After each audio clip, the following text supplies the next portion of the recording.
Alright, so you want to take off your dash on your Jeep TJ.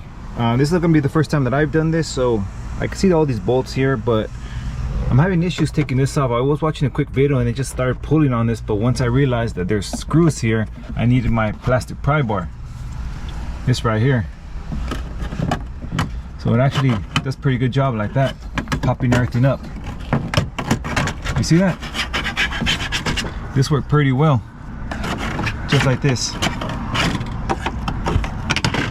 Just like that. Look at that. This worked pretty well. So this panel needs to come out first before you can get to your dash. Yeah, there's two screws. And then once these screws come off right here, then you get this off. Good thing I wasn't pulling too much, because then I would have damaged these tabs right here. And I would manage to, if I would have damaged the tabs, this is another piece I'm gonna have to replace, but good thing nothing happened to it. So, all right, so far I took off the glove box, the radio, the cigarette lighter, and the little junction box for the switches. One interesting thing, that this was actually connected to one of the spare switches. So I think once I actually put a new switch in there, this is already pre-wired in the wiring harness just to connect it. Must be a spare one. I'll figure out where it goes to eventually, but that's pretty cool. Now I gotta take off the heater controls and then the bottom of this, so I can get to this steering wheel and remove the steering wheel. And then eventually I have to take all this off. So it's a bit of a process, but it doesn't seem too difficult. It's just tedious.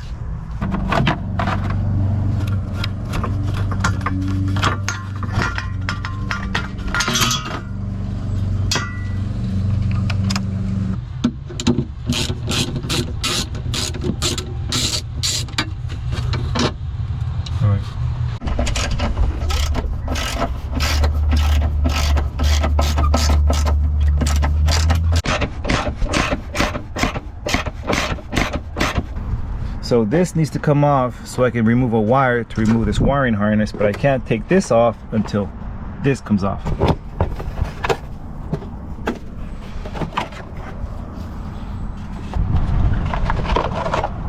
All right, there we go. We made space for that.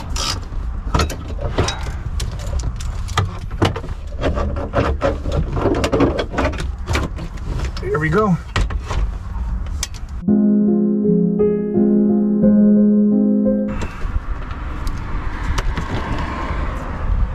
What?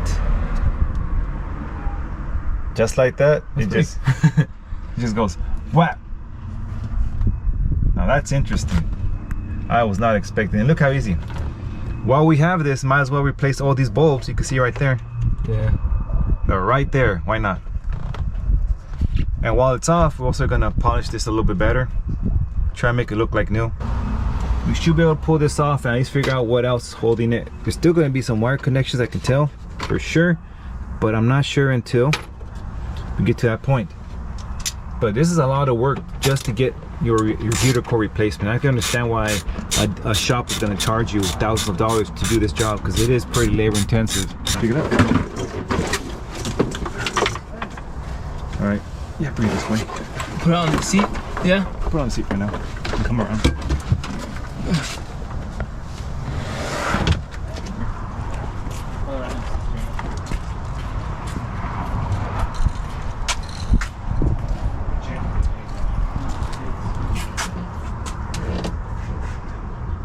Alright, so I believe that's everything that we need to take off already.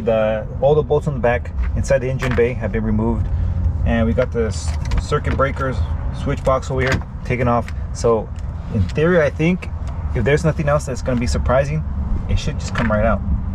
Let's see. Oh shit, yeah. Alright, get this right here out of the way real quick. Oh, I am missing, there's a vacuum line in the back that I did not take off, but I think I could take it off from here.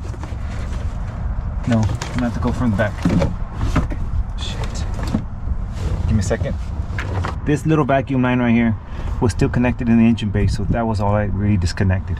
So hopefully there's no more surprises.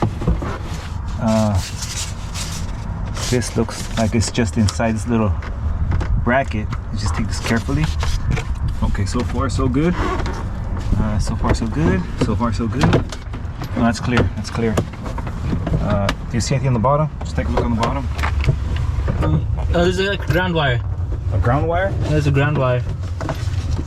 Oh, no, that's not it. That's part of the wiring harness. Oh. There. You see? Oh, it's something else. Oh, no, that's it. Yep, just like that. There we go. And the heater box is off. So now we can take this out and actually separate it over here on the floor and figure out how to get to this heater core. But there you go, guys. We got it off. So now this heater core is fully assembled. When we started, we took it out. We brought it over here, we took it apart. We took out the old heater core because it was leaking. And then we put in the new one.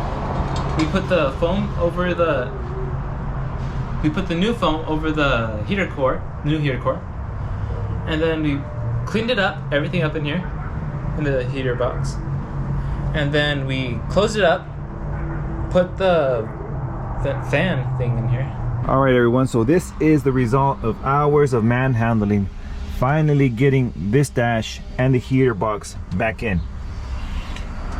It was a little bit of work, or I can say a lot of work, but now what's left of it now is just finishing up the bolts that hold up this steering column, connecting the rest of these wires, and hopefully we don't run into any more issues, any more broken clips, because I was trying to be as careful as possible when I was removing everything from the steering column.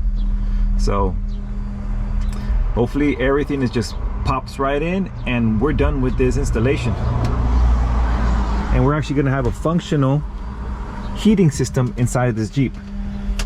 We are missing the knob on this, but that's the way the Jeep was. So that's things we're going to have to buy. We're probably going to hit up our local pick and pull, find some of these little things that we're missing, like the stereo, the knob, just little things like that here and there. But overall, it's going to be nice to actually have a heater in this thing and be able to defrost this windshield. So let's just continue on with this install and get this done.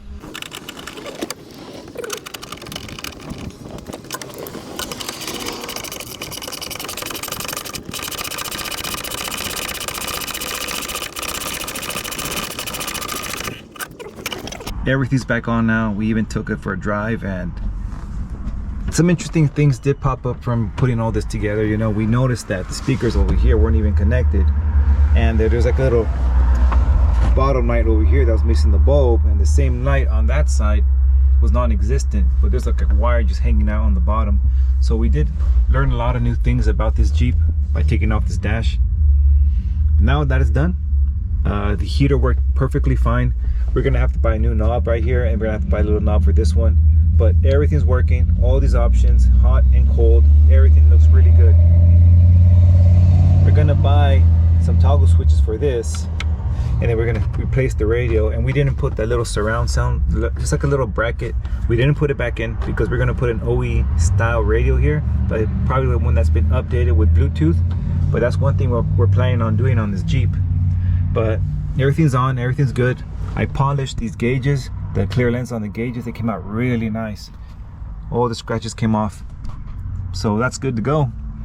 And now we're just going to drive a little bit, see how the heater works in the early mornings when it's nice and cold. But overall, it's nice, it's good. So this was a real good experience. We're really happy that this heater core is finally installed and we can actually enjoy this Jeep early in the mornings, and if we go up to the mountains. So what do you think, Alessandro, about all this work that we just did to your car? I think it'll be really, the heater will be really useful for whenever it gets colder. Yeah. We tried to fix the steering wheel, and oh yeah, it didn't really. All right, so one thing that we try to do, we try to get the steering wheel straight, but we couldn't really get it. Still pretty much in the same position where it was. But that's it, guys. We are done installing this heater core. Thanks for watching. Don't forget to subscribe, and we'll see you guys till next time.